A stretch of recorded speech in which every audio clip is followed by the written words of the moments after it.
Hi all, எல்லாருக்கும் வணக்கம். இன்றைக்கி எல்லாருக்கும் my new year wishes to all my dearest friends. எல்லாருக்கும் என்னோடய நியூ இயர் விஷஸ். அப்புறம்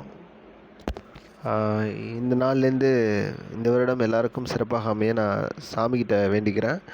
அதே மாதிரி இன்றைக்கி கிளாஸ், இன்றைக்கி 24வது நாள் கிளாஸு. லாஸ்ட்டு ஒரு 2-3 டேஸ் கொஞ்சம் வேலை அதிகமாக இருந்ததுனால என்னால் கிளாஸ் கண்டினியூ பண்ண முடியல. இப்போ இனிமேல் பார்க்கலாம், சரிங்களா? ஓகேங்க. இப்போது நம்ம அதுக்கு முன்னாடி இப்போ என்னென்னலாம் பார்த்துருக்கோம் அப்படின்னு சொல்லிட்டு ஒரு ரிவிஷன் பண்ணிக்கலாம், சரிங்களா? ஃபஸ்ட்டு என்னென்ன பார்த்தோன்னா, ஒரு 2-3 வார்த்தையை வச்சுட்டு ஒரு 2 வார்த்தையை வச்சுட்டு ஒரு வார்த்தையை எப்படி உருவாக்குறது, 2 வார்த்தையை வச்சுக்கிட்டு ஒரு சென்டென்ஸ் எப்படி உருவாக்குறது, 3 வார்த்தையை வச்சுக்கிட்டு ஒரு சென்டென்ஸ் எப்படி உருவாக்குறது, அப்புறம் இப்போ நடந்த செயலை நம்ம எப்படி சொல்கிறது, ஹேவு ஹேஸு அது கூட பாஸ்ட் பார்ட்டிசிபிள் சேர்ந்தால் எப்படி வரும், ஹேடு அது கூட பாஸ்ட் பார்ட்டிசிபிள் சேர்ந்தால் என்ன வரும், வில் ஹேவு அது கூட பாஸ்ட் பார்ட்டிசிபிள் சேர்ந்தால் என்ன வரும். ஸோ இதெல்லாம் பார்த்தோம். இதே தமிழில் சொல்லணுன்னா, இப்போ ஒரு நடந்த செயலை எப்படி சொல்கிறது, அதே மாதிரி ஒரு செயல் இப்போ தான் நடந்து முடிஞ்சிருக்கு, அடுத்து கடந்த காலத்தில் ஆரம்பித்த செயல் நிகழ்காலத்தில் இப்போ கூட டச்சில் இருக்குது, அது எப்படி சொல்லலாம் அப்படின்லாம் சொன்னேன், சரிங்களா? அதுக்கும் அடுத்தது இப்போது ஒரு செயல் நடந்துக்கிட்டே இருக்குது, நீங்கள் பார்க்குறதுலாம் என்ன அப்படின்னு சொன்னேன், கண்டினியூஸ் ஆகிட்டுருக்கு, ப்ரெசென்ட்டில் இப்போ கண்டினியூஸ் ஆகிட்டுருக்குன்னு சொன்னேன். அதுக்கு அடுத்தது தொடர்ந்து ரொம்ப நேரமாக ஒரு செயல் நடந்துக்கிட்டே இருக்குது. என்னடா அவன் காலைல 10 மணிலேருந்தே படிச்சுக்கிட்டு இருக்கான் அப்படிலாம் சொல்லுவாங்கள்ல. என்னடா அவன் காலையில் 10 மணிலேருந்து படிச்சுக்கிட்டு இருக்கான், நீ என்னடா பண்ணிக்கிட்டு இருக்க காலையிலேருந்து அப்படின்னு கேட்டால், நான் காலையில் 10 மணிலேருந்து படிச்சுக்கிட்டு இருக்கேன், நான் காலையில் 6 மணிக்கு வயலுக்கு வந்தேன், இப்போது இது வரைக்குமே வேலை செஞ்சிட்ருக்கேன், காலைல 6 மணிலேருந்து இது வரைக்குமே வேலை செஞ்சிட்ருக்கேன் அப்படின்னு சொல்லலாம்னு சொன்னேன், சரிங்களா? அப்போ சின்ஸு ஃபார் அப்படின்ற வார்த்தைலாம் எப்படி யூஸ் ஆகுதுன்னு சொன்னேன், சரிங்களா? அதெல்லாம் ப்ரீவியஸ் வீடியோஸில் இருக்குது, பார்க்காதவங்க போய் பார்த்துட்டு வந்துடுங்க, சரிங்களா? ஓகே. அதுக்கு அடுத்தது அதுக்கப்புறம் என்ன சொன்னேன், ஒரு சில சென்டென்ஸ் அந்த ஃப்ரேஸ், ஒரு செட்டான ஒரு வார்த்தையை வச்சுக்கிட்டு நம்ம எப்படி பேசலாம், அது எங்கெங்கெல்லாம் பயன்படுன்னு சொன்னேன். அந்த வகையில் ஐ ஹாவ் டு அப்படின்ற வார்த்தையை பற்றி சொன்னேன். ஐ ஹாவ் டுனா ஒரு தேவை இருக்குது, நான் செய்யணும், ஒரு செயலை செஞ்சாகணும், இது யாரும் உங்களை கட்டாயப்படுத்தலை, நீ செய்யணும், கண்டிப்பாக செய்யணும்னு சொல்லிட்டு மற்றவங்க உங்களை சொல்கிறது இல்லை, ஆனால் நீங்களே ஒரு செயல் செய்யணும், ஒரு செயலை செஞ்சுருக்கணும். இப்போ பாருங்களேன், ரொம்ப சிவியராக பெயின் இருக்குது, உங்களுக்கு வயிற்று வலி இருக்குது, திடீர்னு வயிற்று வலிக்குது ஒரு 9 மணிக்கு நைட்டில், பரவாயில்ல இருங்க விடுங்க, வயிற்று தானே வலிக்குது, ஆனால் ரொம்ப சிவியராக வலிக்குது, அப்போ நீங்கள் என்ன சொல்லுவீங்க, உடனே ஹாஸ்பிட்டல் போகணுன்னு தான் சொல்லுவீங்க. மாறாக நீங்கள் பரவாயில்ல விடுங்க, நாளைக்கு இப்போ தானே வயிற்று வலி பயங்கரமாக வலிக்குது, அதெல்லாம் ஒன்றும் இல்லை விடுங்க, நாளைக்கு காலைல போய்க்கலாம் அப்படின்னு சொல்லிட்டு படுத்துக்குவீங்களா, தூங்க மாட்டிங்கள.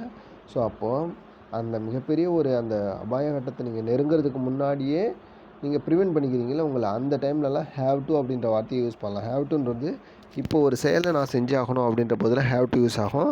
அதே மாதிரி ஹேட் டு அப்படின்றது ஹேடு ப்ளஸ் டூ அப்படின்றது இப்போ கடந்த காலத்தில் நீங்கள் ஒரு செயலை செஞ்சுருக்கணும் அப்படின்ற பட்சத்தில் வரும். அதே மாதிரி எதிர்காலத்தில் ஒரு செயலை நீங்கள் செய்வீங்க, செஞ்சு ஆகணும் அப்படின்ற போது வில் ஹாவ் டு அப்படின்ற வார்த்தையெல்லாம் யூஸ் ஆகும்னு சொன்னேன், சரிங்களா? இப்போ பாருங்களேன், எக்ஸாம்பிளுக்கு நான் சொல்கிறேன், I have to go to the clinic or I have to go to the doctor.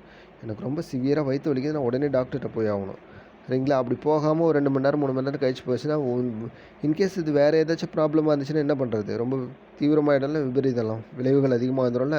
So அதனால் நம்ம ஒரு செயலை செய்வதற்கான தேவை இருக்குது, நெசசிட்டி இருக்குது அப்படின்ற பட்சத்தில் ஹேவ் டு யூஸ் பண்ணலாம். அதே மாதிரி ஹேட் டு கடந்த காலத்தில் ஒரு செயலை செய்வதற்கான கட்டாயம் ஒரு தேவை இருந்தது அப்படின்றத மென்ஷன் பண்ணணும். அதே மாதிரி வில் ஹாவ் டு அப்படின்றது எதிர்காலத்தில் ஒரு செயல், இனிவரும் காலங்களில் ஒரு செயலை செஞ்சாகணும் அப்படின்னு சொல்கிறத மென்ஷன் பண்ணோம். அதுக்கு அடுத்தது மஸ்ட்டு ஹேவ் டு அப்படின்ற வார்த்தைக்கு வித்தியாசம் என்னன்னு சொன்னேன். இப்போ பாருங்களேன், உங்களை நீங்கள் மஸ்ட்டு எப்பப்பெல்லாம் யூஸ் பண்ணிங்கன்னா, நீங்கள் ஒருத்தவங்கள்ட்ட ஆர்டர் போடும்போது சொல்லலாம், சரிங்களா? நீங்கள் உங்களோட ஒப்பீனியனை இன்னொருத்தவங்கள்ட்ட சொல்லலாம். பல்லு வலிக்குன்னு சொல்கிறேன், கட்டாயமாக நீ இன்றைக்குள்ளே ஹாஸ்பிட்டல் போய் ஆகணும், சரியா? கட்டாயமாக போ, கண்டிப்பாக நீ போய் ஆகணும், கண்டிப்பாக அப்படின்னு சொல்லும்போதெல்லாம் மஸ்ட்டு வந்துடும். அப்போது நீங்கள் ஒரு ஹையர் பொசிஷனில் இருக்கீங்க, ஒரு ஆஃபீஸில் பாருங்களேன், உதாரணத்துக்கு ஒரு சப் கலெக்டராக இருக்கீங்க, உங்களுக்கு கீழே செக்ஷனில் வேலை செஞ்சிட்ருக்கவங்களாம் நீங்கள் கண்ட்ரோல் பண்ணலாம், இந்த வேலையை செஞ்சு கொடு, கண்டிப்பாக நீ இதை முடிச்சு வச்சுட்டு தான் வீட்டுக்கு போகணும், ஸோ நீங்கள் கண்டிப்பாக இந்த ஃபைலை க்ளோஸ் பண்ணி முடிச்சிடணும் அப்படின்னு சொல்லுவாங்கள்ல.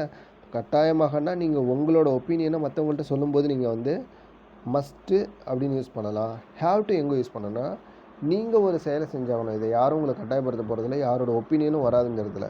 ஸோ இதுதான் ஒரு சின்ன டிஃப்ரென்ஸ் இதில். சரிங்களா? ஓகே, இதெல்லாம் உங்களுக்கு புரிஞ்சிருக்கும்னு நினைக்கிறேன். அதே மாதிரி நம்ம லாஸ்ட் டைம் வந்து சென்டென்ஸ் கூட பார்த்தோம்.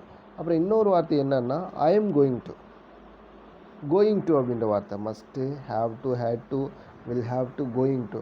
இந்த கோயிங் டு அப்படின்னு வந்தாலே இனி வரும் காலங்களில் இனிமேல் நான் ஒரு செயலை செய்ய முடிவு பண்ணியிருக்கேன், டிசைட் பண்ணியிருக்கேன், தீர்மானம் பண்ணியிருக்கேன், முடிவே பண்ணிட்டேன் அப்படின்னு அர்த்தம். I am going to meet my friend tomorrow அப்படின்னா, அப்போ கோயிங் டு கூட எப்போ அப்படின்ற காலத்தை அந்த செயலை செய்ய போகிறீங்கன்ற அப்படின்ற டைமை நீங்கள் மென்ஷன் பண்ணி ஆகணும். இப்போ நான் வந்து நாளைக்கு என்னோடய ஃப்ரெண்டை மீட் பண்ணுறதை நான் சொல்லியிருக்கேன் அப்படின்னு சொன்னால், கண்டிப்பாக நான் செய்ய போகிறேன் அப்படின்னு சொன்னால் ஐ am going to meet my friend tomorrow அப்படின்னு சொன்னேன். அப்போ ஐ am going to meet my friend அதோடு நிறுத்திக்கிட்டிங்கன்னா இப்போ நீங்கள் உங்கள் ஃப்ரெண்டை மீட் பண்ண போகிறீங்கன்னு அர்த்தம். ஆனால் டுமாரோவை படி சேர்த்துக்கிட்டிங்கன்னா நாளைக்கு நீங்கள் உங்கள் ஃப்ரெண்டை மீட் பண்ண போகிறீங்க அப்படின்னு அர்த்தம். சரிங்களா? அப்போ கோயிங் டு வந்தாலே கடைசியில் அந்த செயலை நீங்கள் எப்போ செய்ய போகிறீங்கன்ற டைம் வந்து மென்ஷன் பண்ணணும். சரியா? So I am going to Chennai now அப்படின்னு கேட்டிங்கன்னா, நான் இப்போ சென்னை போயிட்டுருக்கேன். என்ன பண்ணிகிட்டு இருக்கேன் அப்படின்னு கேட்குறாங்க. சென்னை போய் I am going to Chennai now அப்படின்னா இப்போ நான் மெட்ராஸ் போயிட்டுருக்கேன், சென்னை போயிட்டுருக்கேன்னு அர்த்தம். I am going to Chennai டுமாரோன்னா நாளைக்கு நான் மெட்ராஸ் போக போகிறேன், முடிவே பண்ணிட்டேன் அப்படின்னு அர்த்தம். புரியுதுங்களா? முடிவு எடுத்தாச்சு, டிசைட் பண்ணிட்டேன் அப்படின்ற போது கோயிங் டு வந்து நம்ம யூஸ் பண்ணிக்கலாம். ஓகே, அதுக்கு அடுத்தது இன்றைக்கி என்ன பார்க்க போகிறோம் அப்படின்னா, would you like அப்படின்ற வார்த்தை. சரிங்களா? அப்போது ஒரு செயலை செய்கிறதுக்கு உனக்கு விருப்பம் இருக்கா? would you like அப்படின்னு அர்த்தம். would you like ஒரு செயலை, இல்லை உனக்கு தேவையா, இல்லை ஒரு செயலை செய்ய விரும்புறியா அப்படின்னு கேட்கும்போது would you like அப்படின்ற வார்த்தை யூஸ் பண்ணலாம். இந்த would வந்துட்டாலே would you like அப்படின்னு கேட்டாலே நம்ம வந்து ஒருத்தவங்க மேலே பணிவாக கேட்குறதா அர்த்தம். சரிங்களா? ரொம்ப பொலைட்டாக கனிவாக கேட்குறதா அர்த்தம். ரொம்ப ரொம்ப மரியாதையோட. சரிங்களா? இப்போது ஒரு தட்டில் கேக் இருக்குது, ஒரு ஸ்வீட் இருக்குது, நியூ இயருக்கு எல்லோரும் ஸ்வீட் வச்சு உங்கள் வீட்டில் கொடுக்குறீங்க. உங்கள் வீட்டில் கொடுக்கும்போது நீங்கள் என்ன செய்யலாம்? நைட்டு 12 மணிக்கு நியூ இயர் அப்படியே அந்த டைம் வந்தோடனே எல்லோரும் உடனே வெடியெலாம் வெடிச்சிட்டு சந்தோஷமாக கேக்கெல்லாம் கொடுப்பீங்க. அப்போ உங்கள் அண்ணன் தம்பி வீட்டில் இருக்கவங்கள்ட்ட எப்படி சொன்னால் கேக் எடுத்து சாப்பிடு அப்படின்னு சொல்லுவீங்க. சரிங்களா? இது ஒரு வழியில் சொல்லலாம். இதே பாருங்கள், இன்னும் ஒரு இடமா வருது, ஒரு ஃபங்க்ஷனு. உங்கள் ஆஃபீஸில், நீங்கள் ஒர்க் பண்ணுற ஆஃபீஸில் ஒரு ஃபங்க்ஷன் நடக்குது. அப்போ ஃபங்க்ஷன் நடக்கிறப்போ எல்லாம் உங்களோட ஹையர் பொசிஷனில் இருக்கவங்கலாம் வராங்க. ஹையர் பொசிஷன்லாம் இருக்கவங்கலாம் அங்கே இருக்கிறாங்க. நீங்கள் வந்து அவங்க அதே ஸ்வீட்ஸ் நீங்கள் கையில் வச்சுருக்கீங்க, நீங்கள் அவங்களுக்குலாம் கொடுக்கணும். எப்படி சொல்லுவீங்க? இந்தா எடுத்துக்க, எடுத்து சாப்பிடு, ஸ்வீட் எடுத்து சாப்பிடு மேனேஜர், ஸ்வீட் எடுத்து சாப்பிடு மேனேஜர், என்ன அப்படின்னா சொல்லுவீங்க? இல்லை என்ன டீம் லீடர், ஸ்வீட் எடுத்து சாப்பிடு, என்ன சும்மா கம்முன்னு உட்காந்துருக்க அப்படின்னு சொல்லுவீங்க? அப்படி சொல்ல மாட்டிங்களே. அப்போ என்ன சொல்லுவீங்க? சார் மேனேஜர் சார் சாப்பிடுங்க சார், ஸ்வீட் எடுத்துங்க அப்படின்னு சொல்லுவீங்க. Team leader sir, sir TL சாப்பிடுங்க சார், ஸ்வீட் எடுத்துங்க அப்படின்னு கொஞ்சம் மரியாதையாக சொல்கிறீங்கள. அந்த மரியாதையாக சொல்லும்போது அப்போ எப்படி சொல்லணும் அப்படின்னா, அதுக்கு பயன்படுற ஒரு வார்த்தை தான் வுட்டு அப்படின்ற வார்த்தை. சரிங்களா? நிறைய இடத்துல நீங்கள் சொல்லி பார்த்தீங்கன்னா வுட்டு நிறைய இடத்துல யூஸ் ஆகும். சரிங்களா? நிறைய இடத்துல நீங்களும் அதை சொல்கிற மாதிரி வரும். புரியுதுங்களா? வித்தியாசம் புரியுதுங்களா? இப்போது வீட்டில் சொல்லும்போது, என்ன தம்பி ஸ்வீட் எடுத்துக்க, ஸ்வீட் எடுத்துக்கடா சாப்பிட்றா அப்படின்னு சொல்லலாம். ஆனால் ஆஃபீஸில் போயிட்டு, என்ன மேனேஜரு என்னடா இப்படி இருக்க, ஸ்வீட் எடுத்துக்க அப்படின்லாம் சொல்ல முடியும்? அப்படி சொல்லக்கூடாது. ஏன்னா எடுத்துக்கையா ஸ்வீட் எடுத்து சாப்பிடு அப்படின்லாம் சொல்ல முடியாதுல்ல. அப்போ ரொம்ப பொலைட்டாக சொல்லி ஆகணும். அப்படின்னா வுட் அப்படின்ற வார்த்தையை யூஸ் பண்ணி சொல்லணும். அதுதான் would you like. Would you லைக்னா நீ விரும்புறியா, யூ லைக்னா நீ விரும்புறியா, வுட் யூ லைக்னா கொஸ்டினில் வந்துடும், நீ விரும்புறியா. Would you like some tea, would you like some tea coffee அப்படின்னு would you like some tea or coffee அப்படின்னு கேட்டாங்கன்னா, சார் ஒரு ஃபங்க்ஷனில் நிறைய பேர் வந்திருக்காங்க, அது ஆஃபீஸில் நடக்குது. ஆஃபீஸில் மட்டும் இல்லைங்க, உங்களை விட நீங்கள் எந்தெந்த இடத்துலலாம் மரியாதையாக சொல்லணும் யார்கிட்டையாவது அப்படின்னு சொல்லும்போது நீங்கள் வுட் அப்படின்ற வார்த்தையை யூஸ் பண்ணிக்கலாம். சரியா? அதே மாதிரி இங்கே பாருங்கள். அப்போ நீங்கள் என்ன சொல்லலாம்? Would you like some tea sir அப்படின்னு கேட்கலாம். So would you like some tea அப்படின்னும்போது டீ உங்கள் கையில் இருக்கணும். புரியுதுங்களா? டிவி உங்கள் கையில் இருக்கணும். டீ கிளாஸ்லாம் உங்கள் கப்பில் வச்சுக்கிட்டு உங்கள் பிளேட்டில் நீங்கள் டீயை வச்சுருக்கணும். அப்படின்ற பட்சத்தில் தான் நீங்கள் வுட் யூ லைக் கேட்க முடியும். வுட் யூ அப்போது ஒரு பொருளை நீங்கள் ஆஃபர் பண்ணுறீங்க, கொடுக்குறீங்க, மற்றவங்களுக்கு கொடுக்குறீங்க அப்படின்ற போது நீங்கள் வந்து சார் எடுத்துக்கங்க சார், பொலைட்டாக கொஞ்சம் எடுத்துக்கங்க சார், சாப்பிடுங்க சார் அப்படின்னு சொல்லும்போது, ஒரு பொருளை நீங்கள் ஆஃபர் பண்ணும்போது அங்கே வுட்டு வந்து யூஸ் பண்ணலாம். சரிங்களா? அப்போ would you like sir would you like some tea அப்படி வுட்டு வந்து ரொம்ப மரியாதையான்னு அர்த்தம். அதுக்கு முன்னாடி சார் போட்டால் இன்னும் மரியாதையாக. So would you like some tea அப்படின்னு கேட்டாங்கன்னா, சார் கொஞ்சம் காஃபி எடுத்துங்க சார், காஃபி தட்டி கையில் இருக்கணும். Would you like some coffee, would you like some tea, would you like some biscuit sir அப்படின்னு கேட்கணும். கேட்கும்போது பிஸ்கட் கையில் இருக்கணும், எடுத்துங்க. அதையும் கரெக்டாக அப்படியே ட்ரான்ஸ்லேட் பண்ணால், சார் காஃபி சாப்பிடுங்க சார், டீ சாப்பிடுங்க சார், கொஞ்சம் பிஸ்கட் எடுத்துங்க சார் அப்படின்ற மாதிரி வரும். சரிங்களா? ஓகேங்களா? அப்போது அதெல்லாம் கையில் வச்சுக்கிட்டு தான் கேட்க முடியும். ஒன்றுமே இல்லாமல் டீயும் காஃபி பிஸ்கட் எதுவுமே இல்லாமல் சாக்லேட்லாம் கையில் வச்சுக்கல, கொஞ்சம் காஃபி சாப்பிட்றீங்களா சார், கொஞ்சம் டீ சாப்பிட்றீங்களா சார் அப்படின்னு சொல்லும்போது மேனேஜர் செமட் காண்டாயிடுவார். யோ எதுவுமே இல்லை, என்ன காஃபி சாப்பிட்ற டீ சாப்பிட்ற, போய் எடுத்துருவாயா பையா அப்படின்னு சொல்கிறாருல. ஸோ அப்போ அந்த வுட்டுன்றபோது நீங்கள் ஒரு பொருளை மற்றவங்களுக்கு கொடுக்கும்போது வுட் யூ லைக் அப்படின்ற வார்த்தை யூஸ் பண்ணிக்கலாம். அதே மாதிரி வந்து கொஞ்சம் மரியாதையாக சொல்லணும்னா வுட்டு யூஸ் பண்ணிக்கலாம். சரிங்களா? அதே மாதிரி வுட்டு சொல்லும்போது வுட் யூ லைக் சம் காஃபின்னு கேட்டால் காஃபி கையில் இருக்கணும். சார் கொஞ்சம் டீ சாப்பிடுங்க சார், டீ சாப்பிடுங்க சார், டீ காஃபி சாப்பிடுங்க சார், கையில் வச்சுக்கிட்டே தான் கேட்கணும். டீ சாப்பிடுங்க சார் அப்படின்னு சொல்லிட்டு டீ கையில் இல்லைன்னா, சார் சார் கொஞ்சம் டீ சாப்பிடுங்க சார் சொல்லிட்டா, சார் கொஞ்சம் கூல்ட்ரிங்க்ஸ் சாப்பிடுங்க சார் அப்படின்னு கேட்கும்போது கூல்ட்ரிங்க்ஸ் கையில் இருக்கணும், இல்லாமலே இப்படி கேட்க முடியாதுல்ல. ஸோ புரியுது அவங்களுக்கு வித்தியாசம். அப்புறம் சில பேர் சொல்லுவாங்க, நீங்கள் என்ன வுட்டை வந்து கடந்த காலத்தில் இருக்கிற செயலை பற்றி தானே ஒரு சொல்கிற ஒரு வார்த்தை, எப்படி வந்து நீங்கள் எதுக்கு வந்து சொல்கிறீங்க அப்படின்னா அதெல்லாம் விட்டுருங்க. ஒரு வார்த்தையை வுட் அப்படின்ற வார்த்தையை நம்ம மரியாதை நிமித்தமாக நம்ம யூஸ் பண்ணலாம். இதுக்கு பேர் மாடல் வரும். அதெல்லாம் வந்து நாம் போக அடுத்தடுத்த கிளாஸில் பார்க்கலாம். சரிங்களா? ஓகே. அப்போது வில்லுன்றது வுட்டோட சில பேர் கேட்டாங்க, சார் வில்லோட பாஸ்ட் டென்ஸ் தானே வுட்டு, வில்லுன்றது இனிமேல் வரப்போகிற செயலை செய்யக்கூடிய ஒரு வார்த்தை, இனிமேல் எதிர்காலத்தில் வர செயலை நடக்க போகிற செயலை சொல்கிற வார்த்தை. ஆனால் நீங்கள் வந்து கடந்த காலத்தில் ஒரு செயலை வச்சு சொல்கிறதுக்கு வந்து வுட்டை யூஸ் பண்ணாமல் நீங்கள் ஒரு மரியாதை நிமித்தமாக சொல்கிறீங்களே அப்படின்லாம் கேட்கக்கூடாது. அதெல்லாம் விட்டுருங்க. சரிங்களா? அதுக்கு தான் நான் வந்து உங்களுக்கு அந்த டென்ஸு பேரெல்லாம் சொல்லவே இல்லை. ஏன் அதை போட்டு குழப்பிக்கிட்டு அந்த பேரெலாம் சொல்லிக்கிட்டு, நல்லா எதுக்கு பயன்படுது அவ்வளோதான். கிராமர் பொறுத்த வரைக்கும் பேச ஆரம்பிச்சோன்னா எழுத ஆரம்பிச்சிடணும். ஓகேங்களா? மிஸ்டேக் இருந்துச்சுன்னா கரெக்ஷன் பண்ண ஆரம்பிச்சிடணும். ஓகே. அதுக்கு அடுத்தது வந்து பாருங்களேன், would you like some tea some coffee, sir கொஞ்சம் காஃபி சாப்பிடுங்க, கொஞ்சம் டீ சாப்பிடுங்க சார் அப்படின்னு சொல்லும்போது ரெண்டும் கையில் இருக்கணும். அப்படி இருந்தால் தான் கேட்கணும். Sir would you like some coffee அப்படின்னு கேட்டிங்கன்னா, சார் கொஞ்சம் காஃபி சாப்பிடுங்க சார், காஃபி சாப்பிட்றீங்களா சார் அப்படின்னு அர்த்தம். அப்படி இல்லைன்னா எஸ் ப்ளீஸ் அப்படின்னு சொல்லுவாங்க. சாப்பிட்றேன் எஸ் அப்படின்னு சொல்லுவாங்க. இல்லைன்னா நோ தேங்க்ஸ் அப்படின்னு சொல்லிவிடுவாங்க. சரிங்களா? ஓகே. அடுத்தது would you like some coffee அப்படிங்க, சார் கொஞ்சம் காஃபி குடிங்க சார் அப்படின்னு கேட்கும்போது, கொடுங்க சாப்பிட்றேன் அப்படின்னு சொல்லும்போது மேனேஜர் சொன்னாங்கன்னா எடுத்து கொடுக்கலாம். சரிங்களா? எஸ்மா எஸ் போய் எடுத்துருவாங்க, ஐ லைக் அப்படி சொல்லலாம். சரிங்களா? ஓகே. இது வரைக்கும் புரியுதா வுட் எப்படின்னு யூஸ் ஆகுதுன்னு? அதுக்கு அடுத்தது என்னன்னு பார்க்கலாம்.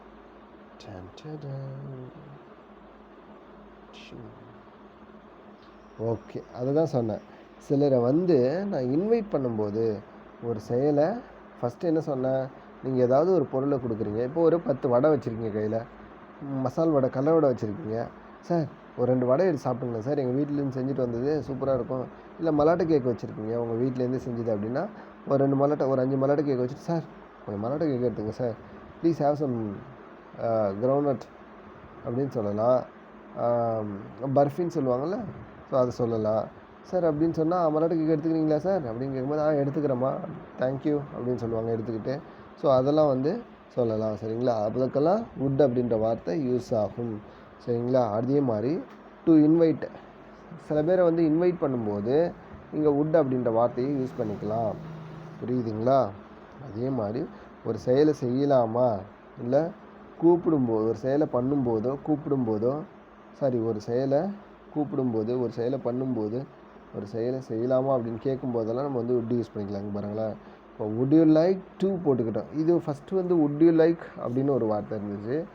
வுட் யூ லைக் அதுக்கு முன்னாடி நமக்கு என்ன கொடுக்க போகிறோமோ இல்லை என்ன கேட்க போகிறோமோ அதை போட்டுக்கலாம். ரெண்டாவது வந்து வுட் யூ லைக் டு அப்படின்னு ஒரு வார்த்தை இருக்குது, ஒரு சென்டென்ஸ் ஃப்ரேஸு. இதெல்லாம் நீங்கள் நிறைய இடத்துல யூஸ் பண்ணுவாங்க. சரிங்களா? வுட் யூ லைக் டு அப்படின்னா அதுக்கு ஒரே மீனிங் தான். அதே would you like to go for a walk with us அப்படின்னா, நீங்கள் என் கூட கொஞ்சம் தூரம் நடந்து வர்றதுக்கு உங்களுக்கு விருப்பமா, வாங்கலாம் சார், கொஞ்சம் தூரம் நடந்து போயிட்டு வரலாம் அப்படின்னு அர்த்தம். சரிங்களா? ஓகே. அப்போ would you like to walk for a while with us அப்படின்னு கேட்டிங்கன்னா would you like to walk for a while, கொஞ்சம் நேரம் என் கூட நடக்கிறதுக்கு உங்களுக்கு விருப்பமா அப்படின்னு அர்த்தம். சார் கொஞ்சம் நேரம் வரீங்களா, கொஞ்சம் கூட வரீங்களா அப்படின்னு கேட்போம்ல, கொஞ்சம் தூரம் என் கூட வரீங்களா, நடந்து போயிட்டு வரலாம் அப்படின்னு கேட்கும்போது would you like to have some walk for a while with me அப்படின்னு கேட்கும்போது என்னோட கொஞ்சம் தூரம் நடக்கிறதுக்கு உங்களுக்கு சம்மதமா விருப்பமா அப்படின்னு கேட்கலாம். சரிங்களா, அதுக்கு எஸ்ஸோ ஆன்சரை நம்ம சொல்லிக்கலாம். சரிங்களா, அடுத்தது பாருங்களேன், எங்கள் கூட சிக்கன் பிரியாணி சாப்பிட வரீங்களா. உங்கள் ஆஃபீஸில் நீங்கள் உட்காந்துருக்கீங்க, இல்லை ஒரு இடத்துல வேறு ஒரு இடத்துல ஒரு ஃபங்க்ஷனில் உட்காந்துருக்கீங்க. ஏன்ப்பா என்னப்பா சாப்பாடு அப்படின்னு கேட்கும்போது, அட என்னையா நீ வேறு வெறும் இட்லியும் சட்னியும் தான் போட்டிருக்காங்க அப்படின்னு. சரி, அப்போது மணி 11 ஆகிடுச்சு. சரி, மதியம் எங்கள் கூட சிக்கன் பிரியாணி சாப்பிட வரீங்களா, would you like to have chicken biryani with as அப்படின்னு கேட்கும்போது, நிச்சயமாக வரையா, நம்மளாம் பிரியாணினாலே உடனே குடுகுடுன்னு ஓடிடுவோம்ல, அதுவும் பாய் வீட்டு பிரியாணின்னு சொல்லவே தேவையில்லைனால எங்கே இருந்தாலும் போயிடுவேன். என் ஃப்ரெண்ட்ஸுங்க நிறைய பேர் இருக்காங்க. சரிங்களா, அதை சொல்கிறது கேளுங்க. ஓகே, அதை விட்டுருங்க. would you like to have chicken biryani with as அப்படின்னு கேட்குறது எங்கள் கூட சிக்கன் பிரியாணி சாப்பிட்றதுக்கு வரியா அப்படின்னு அர்த்தம். would you like to have chicken biryani with as, எங்கள் கூட சிக்கன் பிரியாணி சாப்பிட்றதுக்கு வரீங்களா அப்படின்னு அர்த்தம்.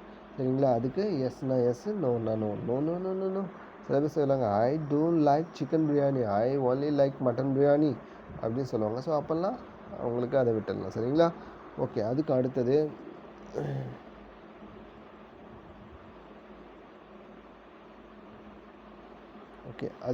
என்னென்னு பாருங்கள். would you like to, அதே இன்னொன்று கேட்குறாங்க, would you like to அப்படின்ற வார்த்தை தானே இப்போ சொல்லியிருக்கேன். இடத்துல ஹேவ்னு ஆல்ரெடி உங்களுக்கு சொல்லியிருக்கோம், ஒரு பொருளை எடுத்துக்க சாப்பிடு அப்படின்னு அர்த்தம்.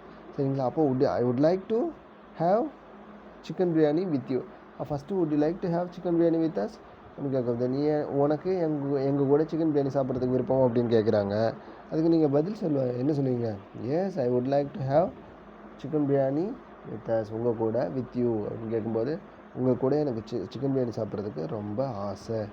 ஐ would like to have dinner with you, I would like to have play with you. I would like to do பக்கத்தில் வர டென்ஸ் வந்து அந்த ப்ரெசன்ட் டென்ஸ், அதாவது வெர்பு டேபிளில் முதல் காலத்தில் இருக்கிற டென்ஸ் தான் ஒன்று. ஐ would like to play with you அப்படின்னா எனக்கு உங்கள் கூட உங்கள் கூட சேர்ந்து விளையாட விருப்பம். ஐ would like to have study with you அப்படின்னா எனக்கு உங்கள் கூட சேர்ந்து படிக்க விருப்பமாக இருக்குது அப்படின்னு அர்த்தம். புரியுங்களா, ஓகே. அப்போது இது வரைக்கும் உட்டுன்னு பார்த்துட்டு வந்தோம். சரிங்களா, இப்போ இதையும் லைட்டாக இனிமேல் நடக்க போகிற செயலையும் அப்படி தான் சொல்லிட்டு வந்தோமா. ஐ would like to have dinner with you அப்படின்னா இன்றைக்கி நடக்க போகிற டின்னர் வந்து நான் அவங்க கூட சேர்ந்து சாப்பிட்ற எனக்கு விருப்பமாக இருக்குது அப்படின்னு அர்த்தம். சரிங்களா, இப்போ பாருங்கள், ரெண்டு வித்தியாசம் நீங்கள் அந்த இடத்துல பிடிச்சிக்கணும். இப்போது என் கூட கொஞ்சம் தூரம் நடந்து வரியா அப்படின்னு கேட்குறப்போ, என் கூட இன்றைக்கி இந்த இரவு கொஞ்சம் தூரம் நடந்து வர முடியுமா, இல்லை என் கூட டின்னர் சாப்பிட முடியுமா, இன்றைக்கி இரவு சாப்பாடு நைட் சாப்பாடு என் கூட சேர்ந்து சாப்பிட முடியுமா, சாப்பிட்றியா அப்படின்னு கேட்கலாம். அப்போ அதை ரெண்டு விதமாக கேட்கலாம். ஒன்று வந்து to you like to have dinner with us, அப்போ எங்கள் கூட உனக்கு சேர்ந்து டின்னர் வந்து சாப்பிட்றதுக்கு விருப்பம் அப்படின்னு கேட்கலாம். அதே would you like to have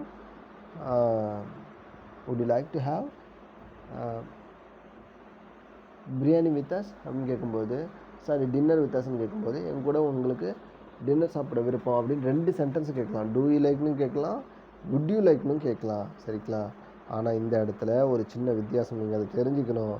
two you like அப்படின்னா எப்போவுமே வழக்கமாக ஒரு செயலை நீங்கள் செய்கிறீங்க, இல்லை மற்றவங்க செய்கிறாங்க, நீங்கள் செய்கிறீங்களா, உங்களுக்கு அந்த செயல் வழக்கமாக பிடிக்குமா, வழக்கமாக அந்த செயலை செய்கிறீங்களா அப்படின்னு கேட்கும்போது ஆமாம் வழக்கமாக தான் செய்கிறேன், இல்லை வழக்கமாக செய்கிறதில்ல அப்படின்னு பதில் சொல்லுவீங்கள்ல, அந்த டைம்லலாம் டூ யூ அப்படின்ற ஃபார்மேட் வரும்.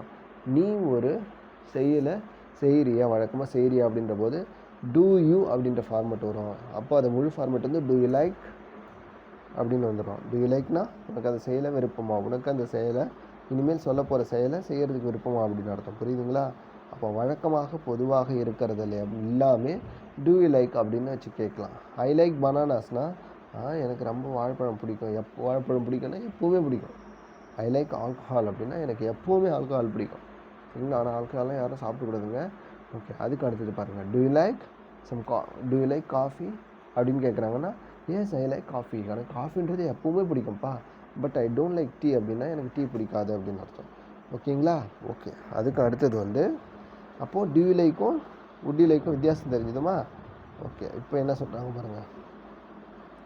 Would you like to go to டெம்பிள்னா இப்போ கோயிலுக்கு வரியா, இப்போது என் கூட கோயிலுக்கு வரியா, would you like to go to temple-னா would you like to go to temple, நீ உனக்கு என் கூட இப்போது கோயிலுக்கு வரியா அப்படின்னு கேட்குறோம். ஆமாம் வரேன் அப்படின்னு சொல்லலாம். What to okay,